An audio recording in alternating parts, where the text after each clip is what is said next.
بسم اللہ الرحمن الرحیم لی خمسۃ نطفی بہا حر الوباء الحاطمہ المصطفیٰ والمرتضیٰ وبناہما والسید روافظ کی مذہب کی حقیقت کو آشکار کرنے کے لیے جو سلسلہ ہم نے شروع کیا ہے، اسی سلسلے کی ایک کڑی آج آپ کے سامنے پیش کرنے جا رہے ہیں۔ روافظ کے ہاں جہاں دیگر اعتراضات صحابہ کرام رضوان اللہ تعالی علیہم اجمعین پر کیے جاتے ہیں، وہاں پر ایک اعتراض یہ بھی کیا جاتا ہے کہ مولا کائنات مولا در کرار کرم اللہ تعالی الکریم نے سرکار صدیق اکبر رضی اللہ تعالیٰ عنہ و ارضہ ونہ کے دستے حق پرست پر بیعت نہیں کی۔ اور مزے کی بات یہ کہ روافظ کا یہ اپنا نصیب ہے کہ وہ ان لوگوں پر اعتراض کر رہے ہیں جن کے بارے میں قرآن کہتا رضی اللہ عنہم ورضوا عنہ، یہ لوگوں پر اعتراض کریں جن کے بارے میں قرآن کہتا ہے اولئک علی ھدی من ربہم واولئک هم المفلحون، اور یہ ان لوگوں پر اعتراض کر رہے ہیں جن کے بارے میں قرآن کہتا ہے کہ ان الذین آمنوا وعملوا الصالحات واخبتوا الی ربہم اولئک اصحاب الجنہ ہم فیہا خالدون، اور ان لوگوں پر اعتراض کیے جا رہے ہیں جن کے بارے میں قرآن کہتا ہے کہ ان الذین قالوا ربنا اللہ ثم استقاموا تتنزل علیہم الملائکۃ الا تخافوا ولا تحزنوا وابشروا بالجنۃ التی کنتم توعدون۔ اور انہی یعنی صحابہ کرام رضوان اللہ تعالیٰ علیہم اجمعین کی عظمتوں کے ترانے قرآن میں جو جہاں پر بیان کیے گئے، وہاں سرکار صدیق اکبر کی عظمت کا ایک یہ ترانہ بیان کیا گیا، وَسَيُجَنَّبُهَا الْأَتْقَى الَّذِي يُؤْتِي مَالَهُ يَتَزَكَّى وَمَا لِأَحَدٍ عِندَهُ مِن نِعْمَةٍ تُجْزَىٰ، کہ قرآن حضرت صدیق اکبر کو سب سے بڑا پرہیزگار اور سب سے بڑا متقی ڈکلیئر کر رہا ہے، اور یہ ان پر اعتراض کرتے ہیں کہ مولا علی کرم اللہ کریم نے آپ کی بیعت نہیں کی، تو یہ بھی بہت بڑا جھوٹ ہے اور بہت بڑا بہتان ہے۔ مولا علی کرم اللہ کریم نے سرکار صدیق اکبر کی بیعت کب کی؟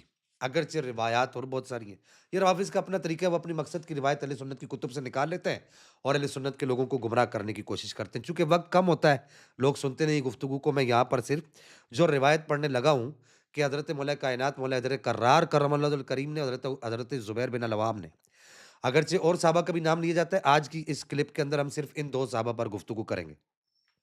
ان دونوں حضرات نے بیعت کی ہے حضرت صدیق اکبر رضی اللہ تعالیٰ عنہ کی، اور ایک روایت آج کی اس کلپ میں ہم ایسی بھی پڑھیں گے کہ اسی دن بیعت کی ہے، اسی دن جس دن آپ خلافت پر متمکن ہوئے ہیں۔ تو بہرحال اس کی میں پہلے اس روایت کی حوالہ جات پڑھ دیتا ہوں۔ کتاب السنہ لامام احمد بن حنبل، امام احمد بن حنبل کی کتاب السنہ میں ہے، صفحہ نمبر 196 ہے۔ المستدرک للحاکم میں ہے اور صفحہ نمبر اس کا 76 ہے، جلد 3 ہے۔ السنن الکبریٰ للبیہقی میں ہے، جلد 8 ہے، صفحہ نمبر 143 ہے۔ الاعتقاد علی مذہب السلف امام بیہقی کی جو ہے اس میں ہے، صفحہ نمبر 178 ہے۔ البدایہ والنہایہ جلد 5 صفحہ نمبر 249 یعنی 249 پر یہ روایت ہے۔ کنز العمال میں ہے، جلد 3 ہے، صفحہ نمبر 131۔ اب روایت کیا ہے؟ وہ طویل روایت ہے، اس کی میں صرف بنیادی کچھ کلمات یہاں پر پڑھوں گا۔ وقد اتفق الصحابۃ علی وقد اتفق الصحابۃ علی بیعۃ صدیق فی ذلک الوقت حتی علی ابن ابی طالب والزبیر والدلیل علی ذلک ما رواہ البیقی۔ حافظ عماد الدین ابن کثیر، امام ابن کثیر جن کو کہا جاتا ہے، وہ یہاں پر یہ دعویٰ کرتے ہیں کہ صحابہ کرام رضوان اللہ تعالیٰ علیہم اجمعین سب نے اتفاق کیا حضرت صدیق اکبر کی بیعت پر، اور اس پر دلیل کے طور پر وہ یہ روایت لاتے ہیں۔ اب یہ روایت طویل ہے کہ حضرت ابوبکر صدیق کی جب بیعت ہوئی، انصار میں سے ایک خطیب کھڑے ہوئے، پھر حضرت عمر فاروق کھڑے ہوئے، انہوں نے حضرت ابوبکر صدیق کا ہاتھ پکڑا اور ہاتھ پکڑ کر ان کے ہاتھ پر بیعت کی۔ اب جب یہ بیعت ہو گئی تو اس کے بعد حضرت ابوبکر صدیق رضی اللہ تعالیٰ عنہ وارضہ عنہ، اب وہ جو الفاظ ہیں عربی میں وہ پڑھ رہا ہوں جو ہماری اس گفتگو سے ریلیٹ ہے۔ وقال فصعید ابو بکر المنبر، حضرت ابوبکر صدیق ممبر پر بیٹھے، فنظر فی وجوہ القوم فلم یر الزبیر۔ اب یہ اس طرح کی روایت جو آگے چلتی ہے اس میں یہ ہے کہ فلم یرا علی ابن ابی طالب، کہ حضرت مولا کائنات مولا علی کرم اللہ الکریم کو آپ نے نہیں دیکھا جب آپ ممبر پر بیٹھے حضرت ابوبکر صدیق خلیفہ بننے کے بعد، اور حضرت زبیر بن العوام کو نہیں دیکھا، تو ان دونوں حضرات کو بلایا، اور بلانے کے بعد مولا کائنات مولا حضرت کرار کرم اللہ تعالی کریم کو اور حضرت زبیر کو یہ کہا، حضرت صدیق اکبر نے ان دونوں حضرات سے ارشاد فرمایا کہ کیا، مختصر عرض کر رہا ہوں، کہ کیا آپ اسلام کے شیرازے کو بکھیرنا چاہتے ہیں؟ تو حضرت مولا کائنات نے بھی حضرت صدیق اکبر کے ہاتھ پر بیعت کی، اور حضرت زبیر بن العوام نے بھی بیعت کی، حوالے میں نے آپ کو دے دیے۔ اب اس روایت کی اہمیت کیا ہے؟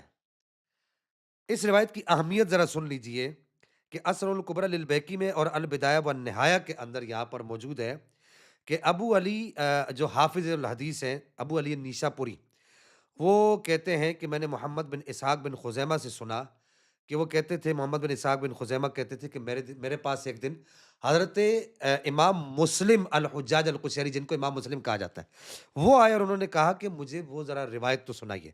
فَسَأَلَنِي عَنْ هَذَا الْحَدِيثِ، یہی والی حدیث جو میں نے ابھی پڑھی حضرت ابو سعید خدری والی، یہ والی حدیث مجھے سنائیے۔ تو کہتے ہیں کہ میں نے لکھ کر دے دی۔ کون کہتا ہے؟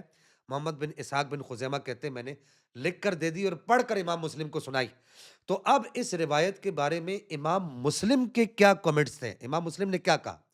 امام مسلم نے کہا کہ یہ جو روایت ہے کہ فقال ھذا حدیث یسوی بدنا، یسوی بدنا، کہ یہ جو حدیث ہے یہ بدنا یعنی قربانی کی گائے یا اونٹ کی قیمت جیسی قیمتی ہے۔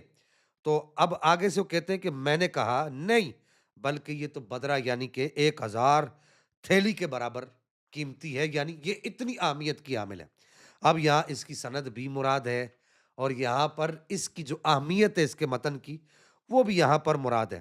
امام حاکم نے بھی اور امام احمد بن حنبل نے بھی اس کو نقل کیا اور ثقہ راویوں سے امام احمد بن حنبل نے اس کو نقل کیا۔ اور یہاں پر اگلی جو اس روایت کے ضمن میں ایک بات ہے، چونکہ پھر بات طویل ہوتی چلی جا رہی ہے، اس روایت کے ضمن میں جو بات ہے وہ میں کنز العمال جلد ثالث صفحہ نمبر 137 سے یہاں پر لاؤں گا۔ وروینا من طریق المحاملی عن القاسم ابن سعید ابن المسیب عن علی ابن عاصم عن الحریری عن ابی نضرہ عن ابی سعید الخدری، وہی حضرت ابو سعید خدری والی روایت ذکر کر کے وہ کہتے ہیں فذکرہ مثلہ فی مبایعت علی والزبیر یومئذ۔ پچھلے آپ روایت سن چکے ہیں، اب یہاں پر وہ کیا کہتے ہیں کنز العمال کے اندر، حضرت محاملی جو ایک محدث ہیں، ان کے طریق سے عماد الدین ابن کثیر کیا کہتے ہیں کہ وہ کہتے ہیں کہ یہ جو روایت ہے حضرت مولا کائنات اور حضرت زبیر بن العوام کی بیعت کرنے والی، یہ جو روایت ہے یہ اسی دن بیعت کرنے والی روایت ہے جس دن آپ خلافت کے منبر پر، خلافت کی کرسی پر متمکن ہوئے، اسی دن یہ روایت بتاتی ہے کہ مولا کائنات مولا در کرار کرم اللہ تعالی وجہ الکریم نے بیعت کر لی۔ اب اس سلسلے میں بس ایک اور آخری روایت یہاں پر میں پڑھنا چاہوں گا، اور یہ روایت البدایہ والنہایہ کے اندر نقل ہے کہ حافظ ابن کثیر لکھتے ہیں کہ موسیٰ بن عقبہ نے اپنے مغازی میں مذکور اسناد کے ساتھ عبد الرحمن بن عوف سے واقعہ بیعت کو نقل کیا ہے کہ عبد الرحمن بن عوف اور محمد بن مسلمہ انصاری عمر بن خطاب کے ساتھ تھے۔ محمد بن مسلمہ نے اس خوف سے کہ کہیں فتنہ نہ برپا ہو جائے، حضرت زبیر سے تلوار لے کر توڑ ڈالی۔ اس کے بعد حضرت ابوبکر صدیق نے لوگوں کو خطبہ دیا، اپنی معذرت پیش کرتے ہوئے فرمایا اللہ کی قسم مجھے اس امارت و خلافت کی خاطر رات میں نہ دن میں کبھی حرص ہوئی، کبھی بھی حرص نہیں، نہ پوشیدہ طور پر نہ اعلانیہ طور پر۔ یہ حضرت ابوبکر صدیق رضی اللہ عنہ وارضہ عنہ خطبہ ارشاد فرما رہے ہیں۔ پس مہاجرین نے ان کی معذرت کو بجا قرار دیا اور حضرت علی اور حضرت زبیر بن العوام نے اپنا اظہار خیال کرتے ہوئے آپ نے یہ ارشاد فرمایا کہ بے شک ہم ابو بکر کو خلافت کے لیے سب لوگوں سے زیادہ مستحق سمجھتے ہیں۔ الفاظ کیا ہے مولا کائنات کے؟ کہ آپ نے فرمایا ان ابا بکر احق الناس بہا، کہ حضرت ابوبکر صدیق رضی اللہ عنہ وارضہ عنہ سب سے زیادہ خلافت کے مستحق ہیں۔ کون کہہ رہا ہے؟ یہ مولا کائنات مولا حیدر کرار کرم اللہ وجہ الکریم ارشاد فرما رہے ہیں، اور حضرت زبیر بن العوام ارشاد فرماتے ہیں۔ اس کے علاوہ بھی اور بہت ساری روایات اس بات پر دلالت کرتی ہیں کہ مولا حیدر کرار کرم اللہ تعالی الکریم نے سرکار صدیق اکبر کی بیعت کی اور روافظ کے منہ پر تماچا مارا ہے۔ پاک پروردگار مجھے اور آپ کو ان لوگوں کے شر سے محفوظ رہنے کی توفیق عطا فرمائے۔ والسلام مع الکرام۔